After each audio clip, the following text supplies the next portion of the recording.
Welcome back to Paradise, Louisiana. And Todd, as you know, covering fishing, this has been a very difficult year because we've had late season fronts. In fact, we're getting them now in June.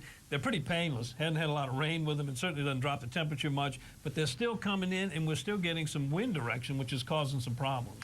Yeah, you know, Don, you and I talked about it on the radio this week. We really kind of had wintertime lows, low water, and it's been very bizarre. You know, we had a really mild winter, but then the spring has been very chilly. You know, we are still in spring, transitioning into summer.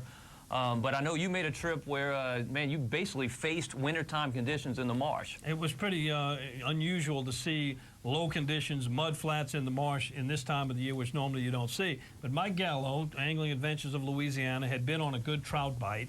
He was catching white trout in some of the passes. He was rig hopping in Lake Bourne, all those little platforms and some of the bigger ones, picking up speckled trout and a mixed catch of some white trout. We had planned to go do that, but the west wind was not going to let that happen. We could not even hold anchor. Probably had an 18 to 20 knot breeze blowing out of the west and southwest. So plan B came up, which is what we've had to resort to in the past. Went into the interior marshes. And again, like I mentioned, it looked like a winter-type marsh, other than the fact that it was about 90 degrees and everything was in full bloom like you'd see. A lot of that snot grass, as Mike likes to call it, in the ponds, and a lot of the grass laying up on the mud flats.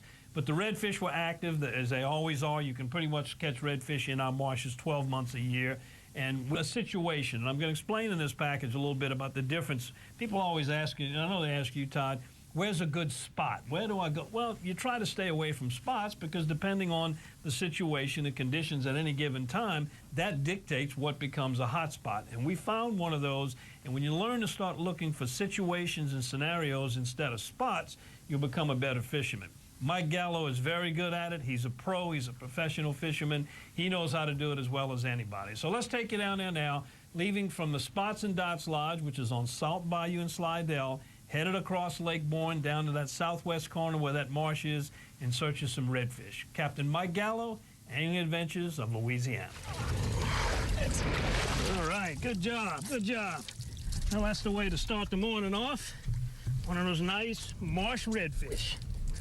Hopefully there's a lot more to come. Well, I've been concentrating on areas with the snot grass along the shorelines. It's a real fine grass.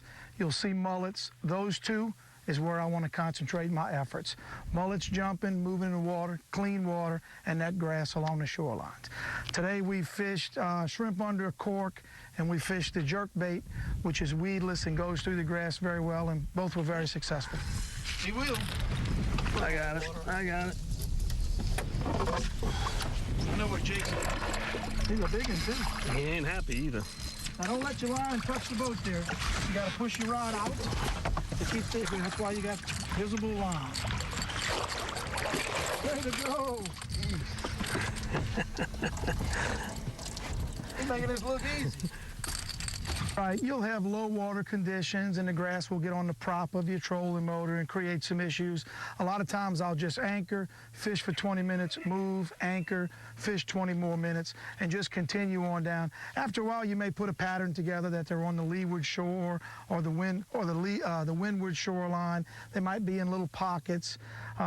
Just move and put a pattern together. And it doesn't take long. You should be able to put your limit in the box.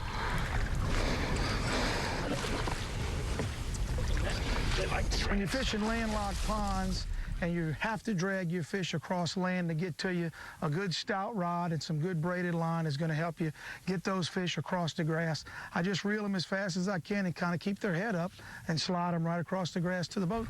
Situations. That's what you're looking for instead of spots. The situation going on right here in this landlocked pond, redfish are schooling. They're driving the bait up against this shoreline. Once they get them there, then they bust into them like any predator fish. So you want to look for those situations instead of spots. 80% of the time, I prefer to fish the windward side. And I think it assists my clients in casting into the strike zone. If they miss the strike zone a couple of feet from the shore, the wind's going to blow your cork into the strike zone, opposed to the leeward shoreline where it would blow you out.